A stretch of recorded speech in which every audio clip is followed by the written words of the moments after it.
So, ayun, welcome sa aming vlog. Welcome sa vlog mga sir, mga paps. So, may tutulong naman tayong kaalaman ngayon. Patungkol pa rin ito sa ating mga motorsiklo. So, ayun nga. So, ang ituturo natin ngayon mga sir, mga paps, tulad na nakikita nyo sa ating pamagat.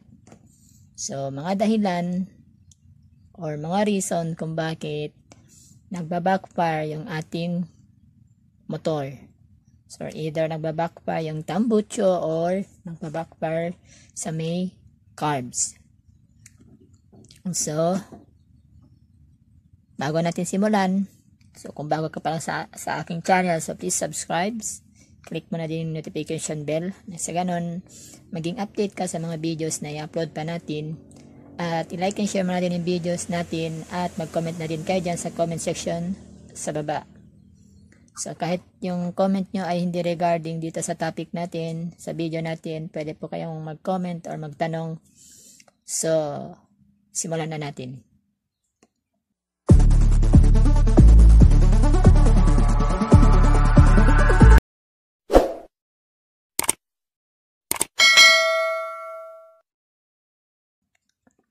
So, ayun nga mga sir, mga lods, mga paps, yung magiging topic natin ngayon, bali mag-explain lang tayo.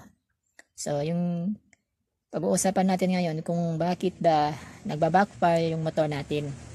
So, madaming reason yan, madaming dahilan, may madaming pwedeng i-check. So, may ginawa ako na may sinulat ako dito. So, ito, mari natin itong i-check kung sakaling nagbabackfire yung motor natin or yung carburetor natin. So, ito yung mga maaari nating i-check. Baka sakaling sa mga ito ay mawala yung backfire ng ating motor. So, ayun mga sir, mga lods. So, may isinulat ako dito. Yan. So, yan. Kikita nyo. Backfire causes. Mga dahilan or dahilan ng backfire. So, sinulat ko na mga sir, mga lods. So, isusulat na lang natin dyan sa taas. Dyan sa screen kung ano-ano pa yun kasi hindi ko na nasulat yung iba. So, yan lang yung mga naalala ko. Pero yung mga iba, i-highlight na lang natin dyan sa screen. So, kung gusto nyo malaman yung mga causes ng backfire natin at nagiging solution dito, so, tapusin nyo yung video na to. So, ayun nga mga sir, mga lods. Unang sinulat ko dyan kung bakit nagbabackfire yung motor natin is yung carburetor. So, kapag yung mga carburetor natin, halimbawa, matagal-tagal na hindi nalilinis, or matagal-tagal nang hindi nabubuksan, tapos akala natin dahil di naman siya binuksan, wala siyang dumi, or akala natin di naman siya natuyuan, wala siyang dumi, or akala natin porket may air filter pa siya, okay lang siya. So, hindi. So, isa ito sa mga reason, mga sir, mga lods, kung bakit nagbabackfire yung motor natin, yung carburetor. Kasi baka sakaling madumi yung mga jettings sa loob. Or baka sakaling kapag kinono nyo, hindi tumama yung pagkatono. Kaya ayun, kapag binirit mo or kapag naka-minor tapos sinilinyador mo o nirev mo, nagbabackfire siya. So, ibig sabihin may hindi tama sa pagtotono ng carburetor. Karamihan nito mga sir, mga lods, sa mga carburetor na yung mga aftermarket, yung mga hindi na standard or stock, yung mga replacement na, halimbawa na lang yung mga Cayenne Class A or yung mga big carbs, racing carbs, ayan, yung mga ganyang carburetor na mga Class A lang. Kapag sinalpak mo sa motor mo, kadalasan talaga nagbabackfire siya kasi hindi maganda yung tono or hindi tama yung mga jettings sa loob. Or minsan lang talaga yung carburetor natin is may dumi, may tubig, ganyan. So kapag pinihit mo siya or nirev mo siya, so half throttle to full throttle, may pumuputok or minsan parang dumudura yung carburetor natin. So yun, una-una check natin yung carburetor. So after nyan mga sir, mga lods, na-check na natin yung carburetor, okay naman yung pagkatono, ayos naman lahat, wala naman problema, nalinis na, ganun pa rin. So, try naman natin i-troubleshoot yung CDI. So, bakit? So, yung CDI magiging reason din to ng backfire. Kasi bakit? Kasi once mahina na yung kuryente o yung current bigay ng CDI papunta sa ignition coil, talagang magbabackfire yan. Kasi bakit? Kasi kapag yung gasolina pumasok doon sa combustion chamber, papasok siya doon sa intake. So kapag yung kuryente ng spark plug natin is mahina, so may tendency talaga na parang mababasa yung ano niya, yung dulo ng spark plug. So may tendency talaga na mamamatay yun. So kung mahina yung kuryente, so mamamatay siya. Kaya ang magiging mangyari nun is magkakaroon ng backfire kasi mamamatay siya, ngunit magkakaroon siya ulit ng spark dahil sa pinihit mo talaga yung silinyador. So walang magawa yung motor natin or yung spark plug, kundi buhayin niya ulit yung mahinang kuryente na yun. Kaya magiging dahilan sabog, magbabackfire siya. Pilit yung niya, kahit mahina yung kuryente niya, pinipilit niya pa rin magbigay ng kuryente. So pwede din doon maging reason is yung rewind natin. Hindi ko na nasulat yan mga sir, mga lods. So yung rewind natin. So pag mahina yung bigay ng rewind papunta sa yung stator natin, mahina yung bigay niya sa CDI. So since CDI di mahina din yung bigay niya doon sa ignition coil natin papunta ng spark plug. So mangyari niyan, magkakaroon talaga ng backfire. Kasi pag pinihit mo talaga ng malakas, sobrang lakas or naka full throttle, talagang hindi siya mamamatay, aandar siya, pero pilit yung pagka-andar niya. Pilit na pilit siya. Kaya minsan pumuputok. Yung malakas ang pagputok. Ganyan. Tapos, so kung after natin i-check yung CDI natin at saka yung stator natin, okay naman, napakalakas ng kuryente niyan. Chinek natin yun. So sa pag-check ng kuryente mga sir, mga lods, kung gusto mo talaga ma-check na malakas yung kuryente galing CDI, ang gagawin nyo sir, mga lods, hanapin nyo yung connection ng ignition ng CDI papuntang ignition coil. Hanapin nyo. Pag nahanap nyo yun, hugutin nyo yung terminal niya doon sa ignition coil, then i-ground nyo. Pag na-ground nyo yan mga sir, mga lods, makikita nyo na malakas yung kuryente. So yun, malakas ang kuryente niya. And then after nyo i-check yung wire papunta sa ignition coil, ngayon isalpak nyo ulit, then i-check nyo man yung dulo ng ignition coil. So sa pag-check ng dulo ng ignition coil mga sir, mga lods, sa pag-check ng kuryente niya mga sir, kailangan malayo yung gap, wag malapit. Kasi kung malapit talagang magkakaroon talaga ng spark. So malalaman natin na malakas yung spark ng ating motor, ng ating kuryente, kailangan malayo. Either half inch yun kalayo, or mga half inch ganyan. Kasi kung malakas yung kuryente mo, kahit half inch yung layo niya papuntang ground, talagang mag-ground pa rin siya, mag-spark pa rin siya. So ayun mga sir, mga lods. So magiging mangyari dyan kapag gayon ang naging dahilan, so kailangan natin magpalit ng CDI at kailangan natin magpalit ng stator coil. So kung na-check nyo yung mga sir, mga lods, wala pa rin, ganun pa rin, putok pa rin. So try nyo i-check yung manifold. So baka may singaw yung manifold natin. Wala doon sa cylinder head papunta doon sa carburetor. So manifold yung tawag doon, yung connection nila. So try nyo i-check yun mga sir, mga lods, yung gasket sa manifold at saka yung doon gasket sa bandang carburetor.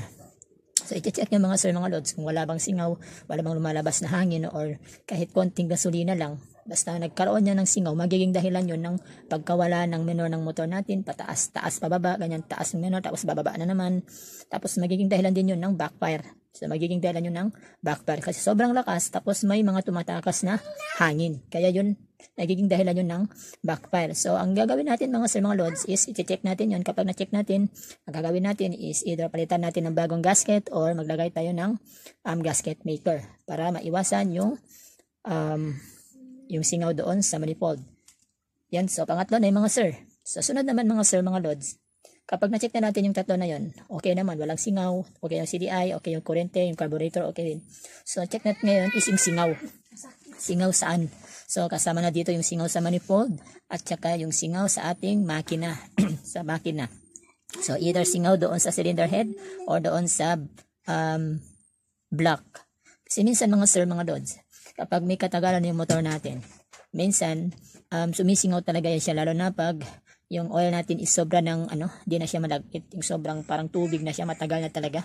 So nagkakaroon yan ng singaw. So yung tendency nun mga sir, mga lods, ang tendency nun is mahirap buhayin yung motor, mahirap paandarin yung motor natin kapag may singaw yung block or yung cylinder block natin or yung cylinder head natin. Pag may singaw, talaga mahirap siyang paandarin. Then kapag naman napaandar mo ito mga sir, mga lods, tendency niyan is tataas yung minor, bababa yung minor, or magbabackfire siya kapag pinihit mo yung silinyador.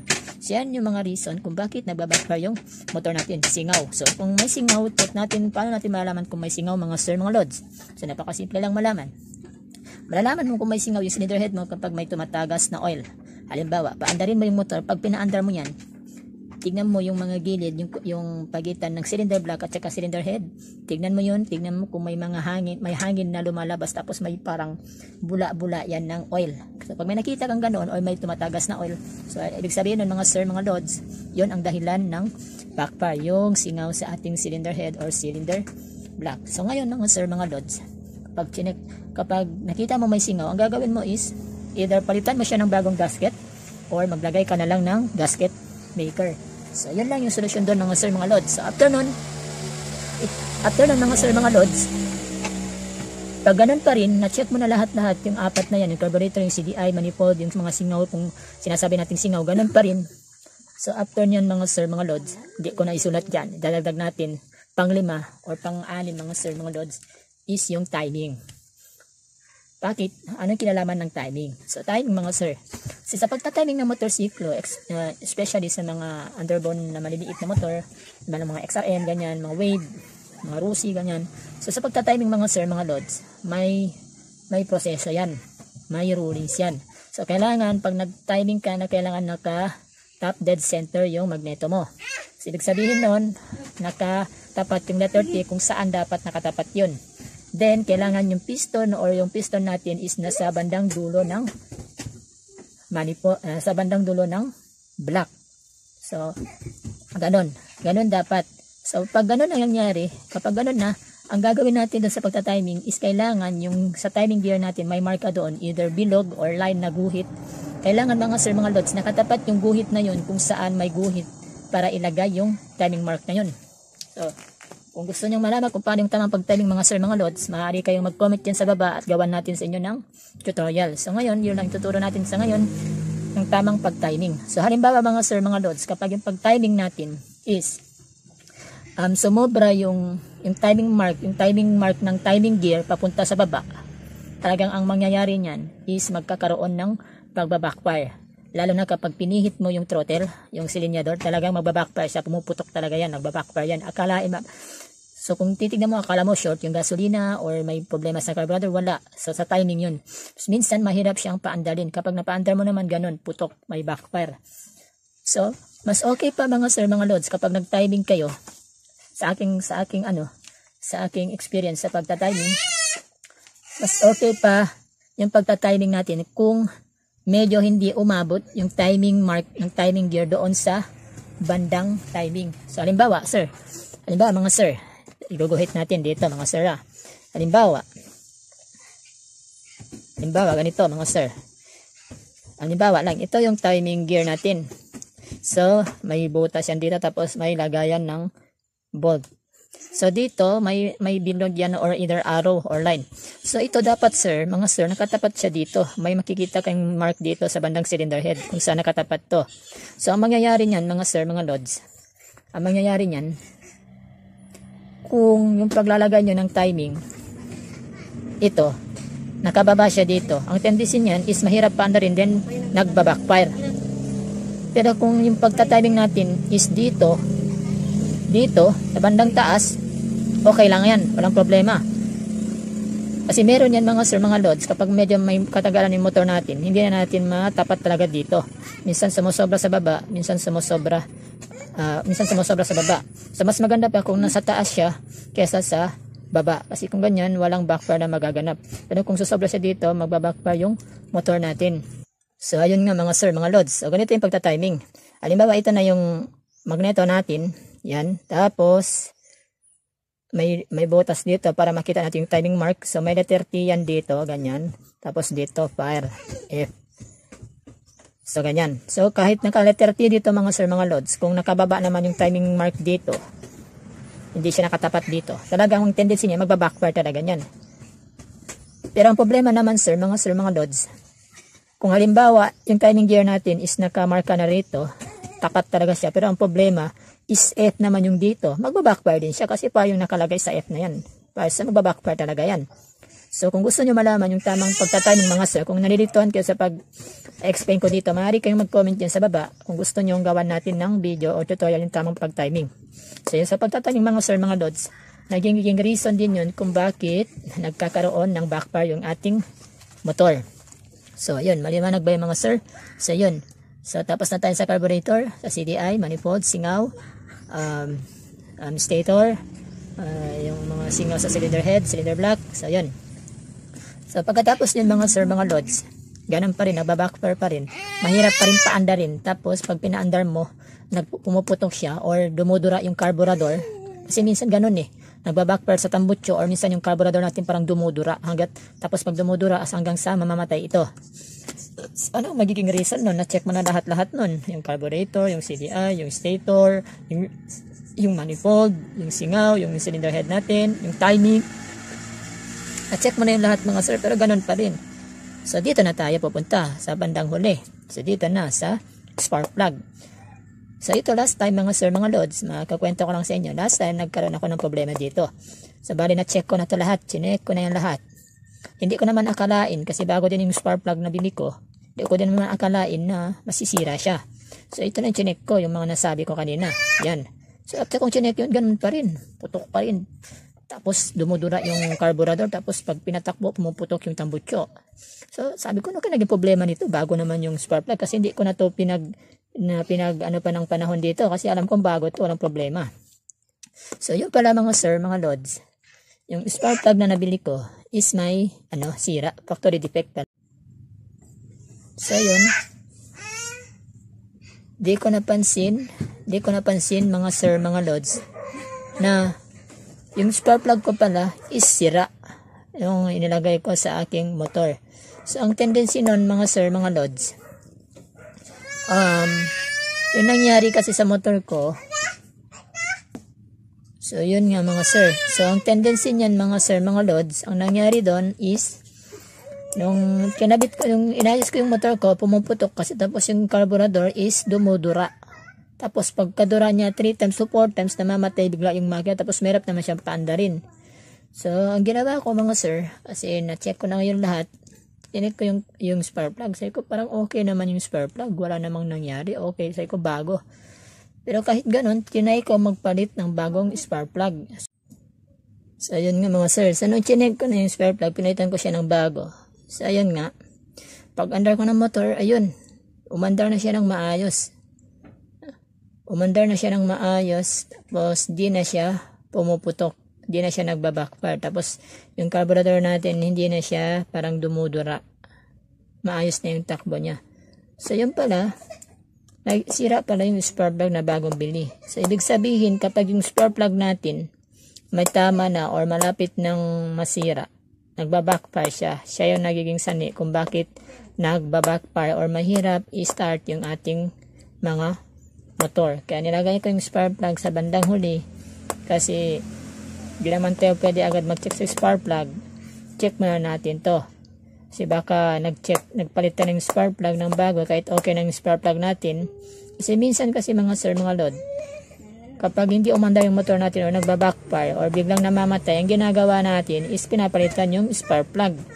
Siyempre mga sir, mga lords, kapag bago talaga yung spark plug natin, wala talagang magagawa yan. Talagang aanda yung motor natin. Pero ilang araw lang o ilang oras lang mong patakbuhin, andon na naman, masisira na naman.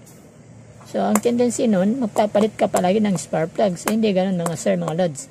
Ang gagawin natin is i-check muna natin yung mga nasabi dito, yung mga ibang part ng ating motor bago tayo mag-conclude na spark plug talaga yung sira ng motor natin.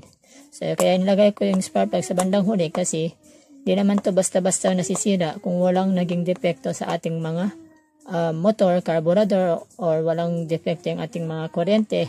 Kasi kung okay yung bigyan ng kuryente, talagang okay talaga yung spark plug. Di siya papalya. Pero na lang, kung yung spark plug natin isobra ng tagal, talagang magkakaroon na siya ng sira. Pero kung di naman katagalan, mahirap din masira yung spark plug natin. So minsan lang nga, yung mga spark plug na madaling masira, yan yung mga aftermarket na nabibili natin na sa murang halaga lang. So akala natin sa murang halaga na yan is makakamura na tayo. Yung pala mas lalo tayong magkakaroon ng problema lalo na pag bumibiyahe tayo. Kaya kailangan yung mga binibili nating mga gamit sa ating mga motor, yung pwede naman nating pagkatiwalaan kapag tayo ay gustong mag-travel. So, ayun nga mga sir, mga lord. So, yun. Hanggang dito na lang yung video natin. Sana may nakuha kayong aral sa ating topic sa araw na ngayon, sa araw na to or sa video ito. Kung may mga gusto kayong itanong or may mga hindi kayong naintindihan sa explanation natin, so maaari naman kayo mag-comment yan sa baba. Kung may mga problema kayo or may hindi kayo naintindihan, maaari kayo magtanong. So, yun mga sir, mga lords. So, sana suportahan nyo ang aking vlog, ang aking video para patuloy tayo makapagbigay sa inyo ng mga kaalaman or mga tulong patungkol sa ating mga problema sa ating mga motor. So, yun mga paps, mga lords, maraming salamat.